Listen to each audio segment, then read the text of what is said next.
Hello students, welcome once again. तो ये हमारी सेकंड वीडियो है एक्सरे डिफ्रैक्शन की। तो एक्सरे डिफ्रैक्शन की इस वाले वीडियो में हम थ्योरी डिस्कस करेंगे।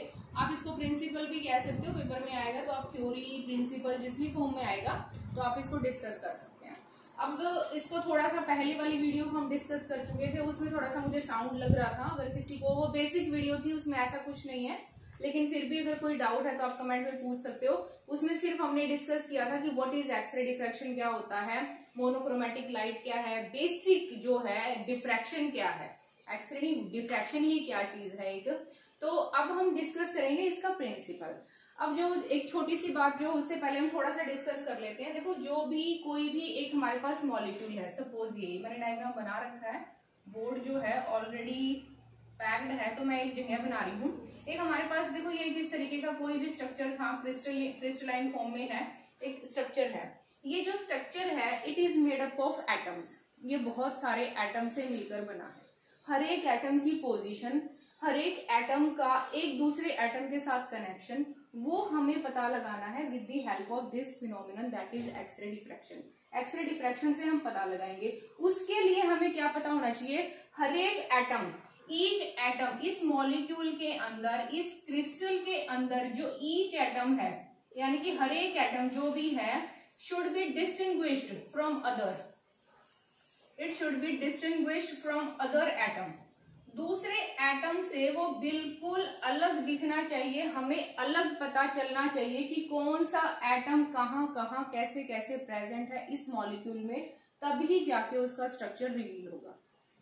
ठीक है, तो जो कोई भी एटम है उसका 3D में जो अरेंजमेंट है वो बिल्कुल अलग डिस्टिंग्विश होना चाहिए, तभी जो है हमें उसका पैटर्न पता चलेगा।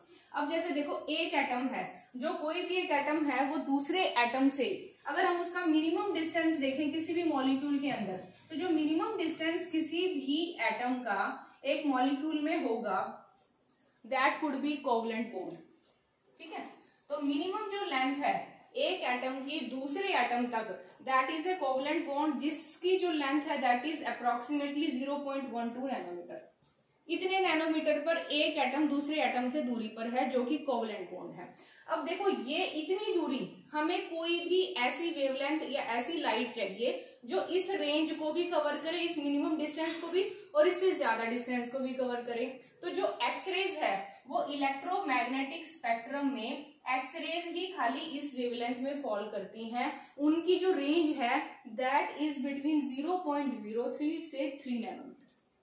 तो अगर ये क्वेश्चन कि एक्सरेज ही क्यों हमने चूज किया है, क्योंकि जो कोवलेंट बॉन्ड है, मिनिमम जो लेंथ है दो एटम्स के बीच में, जो कोवलेंट बॉन्ड है वो है 0.12 नैनोमीटर। तो इतनी रेंज को भी कवर करे, इससे ज्यादा अगर डिस्टेंस है उसको भी कवर करे। उसके लिए जो हमारा इलेक्ट्रोमैग्नेटिक स्पेक्ट्रम के अंदर जो रेज फॉल करती हैं दे आर एक्सरेज, और उनकी जो वेवलेंथ है that is between 0.03 to 3 nanometer, इतने नैनोमीटर में फॉल करती हैं।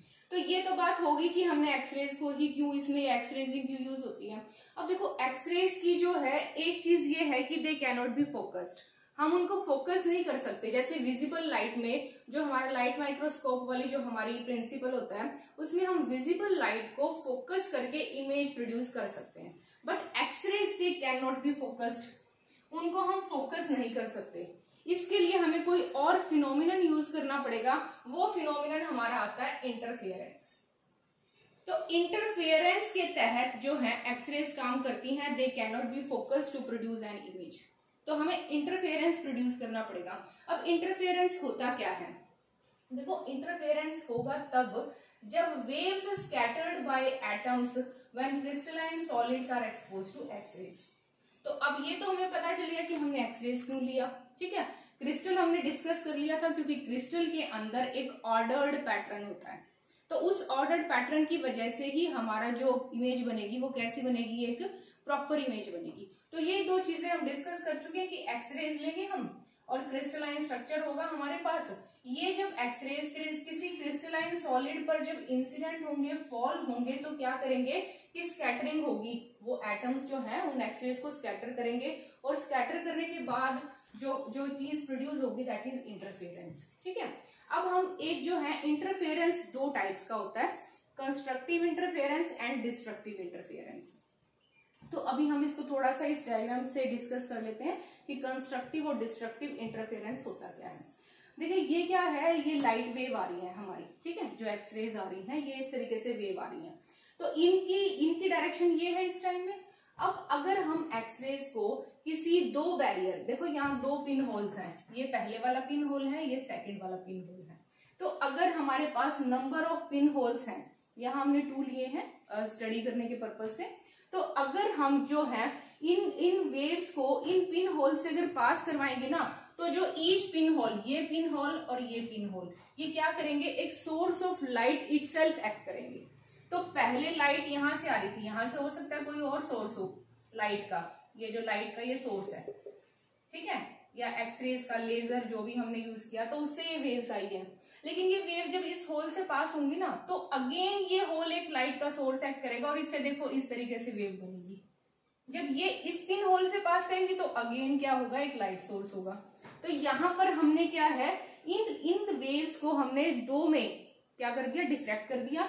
ये पहले वाली वेव्स है और ये सेकंड पिन होल वाली वेव्स है, ठीक है। तो अगर जो हमारी लाइट वेव्स आ रही हैं वो दो पिन होल से जब पास होंगी, तो हर एक पिन होल एक क्या एक्ट करेगा, एक लाइट का सोर्स एक्ट करेगा इटसेल्फ, और उसमें से जब वेव, अब देखो जब भी हम किसी लाइट वेव को किसी भी ऑब्स्टेकल या किसी बैरियर, किसी ओपनिंग के थ्रू पास करवाते हैं, तो ये हमने डिस्कस किया था, इसी फिनोमिनन को हम डिफ्रैक्शन कहते हैं।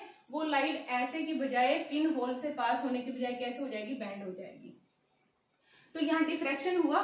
अब ये देखिए, जब ये लाइट वेव है, अब जब ये लाइट वेव जो है एक दूसरे लाइट वेव के साथ क्या करेंगी, इंटरेक्ट करेंगी। अब दो पॉसिबिलिटी आ सकती हैं, या तो वो एक दूसरे के साथ फेज में रहेंगी, या फिर वो एक दूसरे के साथ आउट ऑफ फेज रहेंगी। अगर वो इन फेज है, सेम फेज के अंदर एक दूसरे के साथ आगे बढ़ रही हैं, वहां पर क्या प्रोड्यूस होगा, एक ब्राइट बैंड प्रोड्यूस होगा। लेकिन अगर वो आउट ऑफ फेज एक दूसरे के साथ चल रही हैं, तो वहां पर क्या प्रोड्यूस होगा, एक डार्क फ्रिंज को हम बैंड भी बोलते हैं, मैंने लिखा हो फ्रिंज और बैंड, यहाँ हर जगह बैंड आप लिख लेना पेपर में अगर डायग्राम यूज कर रहे हो तो देखो क्या होगा कि यहाँ से जो लाइट वेव किसी सोर्स से आई, they are then allowed to pass through 2 pinholes simultaneously. Each pinhole will act as a source of light, and the light waves that are produced by the individual pinhole will interact with each other. This interaction is known as interference. तो जो waves हैं जब एक दूसरे के साथ interact कर रही हैं इन पिन होल से पास होने के बाद, इसी फिनोमिनन को हम इंटरफेरेंस बोल रहे हैं। अब जो इंटरफेरेंस है वो दो तरीके का है, कंस्ट्रक्टिव और डिस्ट्रक्टिव। अगर वेव्स फेज में हैं, एक दूसरे के साथ कोलाइड कर रही हैं, तो वो क्या प्रोड्यूस करती हैं, देखो इस तरीके से, यहाँ पर ये सारी फेज में है, ये आपको जो डॉट्स दिख रही हैं, दीज आर, यहाँ पर जो बैंड बनेगा वो ब्राइट बैंड बनेगा। ये क्या बनाएगा, ये ब्राइट बैंड बनाएगा स्क्रीन के ऊपर। लेकिन देखो यहाँ पर वेव्स एक दूसरे के साथ फेज में नहीं है, एक दूसरे को कोलाइड नहीं कर रही है, तो यहाँ पर क्या हो जाएगा, डार्क बैंड बनेगा। ऐसे ही ब्राइट डार्क एक तरीके से एक पैटर्न आ जाएगा। ये हमारा स्क्रीन पर है, ये व्यूइंग स्क्रीन से जो हमारी डिटेल आई है ना, these are then passed in digital form to a computer. ये यहाँ से फिर सारी डिटेल्स कहाँ चली जाएगी, कंप्यूटर के पास, और कंप्यूटर से हमें स्ट्रक्चर पता चल जाएगा।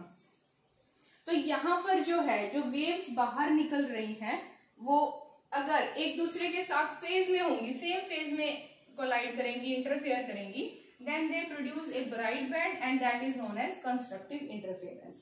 लेकिन अगर वो आउट ऑफ फेज होंगी, एक दूसरे को कैंसिल कर देंगी, यहाँ पर जैसे एक दूसरे से बिल्कुल अलग है, फेज में नहीं है, तो वो क्या प्रोड्यूस करेंगी, एक डार्क बैंड बनाएंगी। तो ये हमारा जो कंस्ट्रक्टिव इंटरफेरेंस है, this is the basic principle of the X ray diffraction. तो एक्सरे डिफ्रैक्शन तो कैसे काम करेगा, with the help of constructive interference. X ray को हम फोकस नहीं कर सकते, हमें इंटरफेरेंस प्रोड्यूस करवाना पड़ेगा। और इंटरफेरेंस कब प्रोड्यूस होगा, जब लाइट वेव्स जो हैं एक ही फेज में होंगी। वो आउट ऑफ फेज भी हो सकती है, इन फेज भी हो सकती है। अगर वो इन फेज हैं तो ही हमारा कंस्ट्रक्टिव इंटरफेरेंस जो है वो प्रोड्यूस होगा। वही कंस्ट्रक्टिव जो इंटरफेरेंस है that will pass in the form of digital information to the computer, और वहां से हमारे पास क्या आ जाएगा, डिटेल आ जाएगी। अब इसके बाद एक चीज है जो डिस्कस करनी है, वो इस पे जगह नहीं थी, मैं अभी डिस्कस कर लेती हूँ। अब इसमें ये आता है कि जो एक्सरेज हमारे पास आ रही है, जो एक्सरे प्रोड्यूस हो रही है, वो उसका सोर्स क्या है। जो एक्सरेज जो हैं, जो इंसिडेंट होती हैं, तो एक तरीके से एक्सरेज का सोर्स क्या है, किस तरीके से एक्सरेज प्रोड्यूस करी जाती हैं, इसे नेक्स्ट वीडियो में हम क्या डिस्कस करेंगे, वर्किंग डिस्कस करेंगे एक तरीके से, इंस्ट्रूमेंटेशन और थोड़ी डिटेल में। अभी हमने सिर्फ और सिर्फ इंटरफेरेंस डिस्कस किया है। Interference is the basis of this phenomenon diffraction. तो यहाँ पर अभी हम एक्सरेज डिस्कस कर लेते हैं। देखो क्या होगा कि इसमें इलेक्ट्रॉन है, इलेक्ट्रॉन कहां से प्रोड्यूस हुए हैं, these are produced by a heated filament. एक हीटेड फिलामेंट है, उसको बहुत हीट करने के बाद वहां से इलेक्ट्रॉन प्रोड्यूस हुए हैं, उनको हमने फिर क्या करवा दिया, they are accelerated with the help of electric field. Electric field use करके हमने उनकी स्पीड को बढ़ा दिया। ठीक है, अब ये जो फिलामेंट, जो हीटेड फिलामेंट इलेक्ट्रॉन प्रोड्यूस कर रहा है, उसको हमने इलेक्ट्रिक फील्ड से एक्सेलरेट करवा दिया, उसकी स्पीड को बढ़ा दिया, and they are then bombarded. अब वो किस पे जाके बम्बार्ड हो गए हैं, they are then bombarded on a metal target. एक मेटल का टारगेट होता है, कोई भी हो सकता है, कॉपर, क्रोमियम, बहुत सारे जो मेटल हैं इसके लिए यूज करे जाते हैं। तो मेनली इलेक्ट्रॉन प्रोड्यूस करा जाता है। इलेक्ट्रॉन प्रोड्यूस होगा हीटेड फिलामेंट से, जो कि इलेक्ट्रिक फील्ड उसको एक्सेलरेट कर देगी, और वो फिर किस पे बम्बार्ड होगा, एक मेटल टारगेट पर, और उस मेटल टारगेट से हम क्या प्रोड्यूस करवा सकते हैं, एक्सरेज। ठीक है, अब ये देखो, अब उसके बाद ये जो ये इलेक्ट्रॉन जो एक्सरेज है या जो हाई एनर्जी इलेक्ट्रॉन है, वो करते क्या है। अब देखो क्या होगा, एक हाई एनर्जी इलेक्ट्रॉन, एक हाई एनर्जी इलेक्ट्रॉन जा रहा है स्पीड में, बिल्कुल फुल स्पीड में यहां से चला हुआ है भाई साहब, बिल्कुल इलेक्ट्रॉन जो है वो हाई स्पीड में चला हुआ है। अब वो किससे जाके टकराएगा, किसी से जाके कोलाइड करेगा। कोई एक इलेक्ट्रॉन आगे है, उससे जाके कोलाइड करेगा। ये इलेक्ट्रॉन स्पीड में आया, उसके सामने बहुत स्पीड में चले जा रहा था, उसके सामने कोई एक और इलेक्ट्रॉन था, उसने उससे कोलाइड किया। अब वो जब कोलाइड करेगा तो ये इलेक्ट्रॉन अपनी पोजीशन से क्या हो सकता है, डिस्टर्ब हो सकता है, कहीं पर भी जा सकता है। ये जो इलेक्ट्रॉन था, जो यहाँ था, ओरिजिनल पोजीशन ये थी, आफ्टर कोलाइडिंग जैसे ये इसे टकराएगा, इट कुड बी जो है displaced from its original position, from its mean position. अब ये इसकी जगह, ये वैकेंसी खाली होगी, अब ये जगह खाली होगी क्योंकि ये अपनी जगह से हटा, आगे पीछे हो गया, क्योंकि आपको कोई धक्का लगाता है तो उस जगह से हट जाते हैं, उस जगह से हटना पड़ता है क्योंकि पीछे से फोर्स आ रहा है। तो ऐसे ही high electron density, sorry high speed की वजह से जो इलेक्ट्रॉन आया, इसने सामने वाले इलेक्ट्रॉन को पुश किया, ये इधर उधर चला गया, ये वैकेंसी खाली होगी। ऊपर वाली जो लाइन में जो यहाँ पर बैठे हुए थे इलेक्ट्रॉन, तो एक इलेक्ट्रॉन को क्या हो गया, अपने आप ही नीचे ही गिरना पड़ गया, वो खिसक गया, नीचे हो गया। तो ये जो जगह थी जो पिछले इलेक्ट्रॉन ने बना दी, उसकी वजह से ऊपर high orbital, high energy orbital में जो इलेक्ट्रॉन था वो यहाँ हो गया। अब देखो, लेकिन ये जो इलेक्ट्रॉन का जो लेवल है ना, ये लो एनर्जी है, ये लोअर एनर्जी ऑर्बिटल है।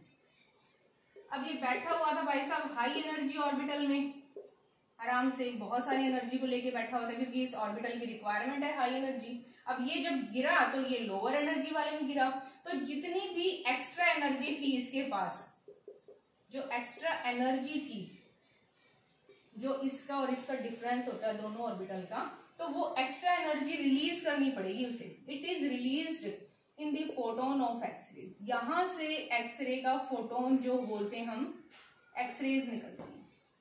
ठीक है, तो जो इलेक्ट्रॉन, हाई एनर्जी इलेक्ट्रॉन पीछे से आया, उसने आगे वाले इलेक्ट्रॉन को क्या किया, अपने मीन पोजीशन से डिस्प्लेस किया थ्रू कोलाइडिंग, और उसकी जो वैकेंसी खाली हुई, जो जगह खाली हुई, उस पर हाई एनर्जी इलेक्ट्रॉन जब फॉल करता है, एकदम से गिरता है वो नीचे, तो वो क्या हो गया कि उसको एक्स्ट्रा एनर्जी रिलीज करनी पड़ेगी, and this extra energy is release in the form of photon of X rays.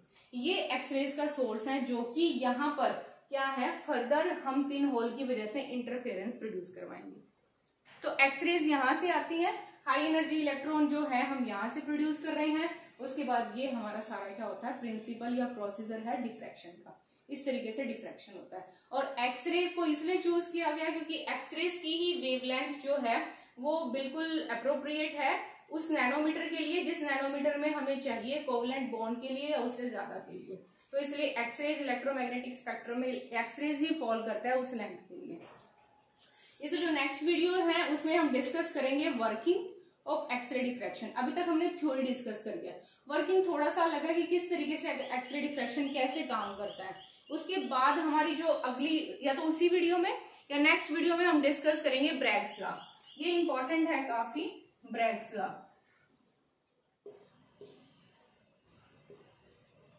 ये काफी इंपॉर्टेंट है ब्रैग्स लॉ। तो ब्रैग्स एक लॉ है जो साइंटिस्ट थे ब्रैग्स वुल्फ ब्रैग, उन्होंने ये लॉ दिया था जिसके बेसिस पर ये सारा फिनोमिनन या एक्सरे डिफ्रैक्शन काम करता है। तो इसको एक वीडियो में डिस्कस करेंगे, इसे नेक्स्ट वीडियो में हम वर्किंग डिस्कस करेंगे। अगर किसी की कोई प्रॉब्लम है तो आप बता सकते हैं, कमेंट बॉक्स में लिख सकते हो। और अगर आपको कोई और टॉपिक लग रहा है आपको इससे रिलेटेड या कोई और, क्योंकि मेरी जो स्पेशलाइजेशन है लगा लो या मुझे जो इंटरेस्ट है थोड़ा बहुत नॉलेज है दैट इज बायोकेमिस्ट्री, तो बायोकेमिस्ट्री से रिलेटेड अगर कोई टॉपिक है तो आप मोस्ट वेलकम है, आप डाल सकते हैं, तो मुझसे पूछ सकते हैं। Thank you so much for watching. Thank you.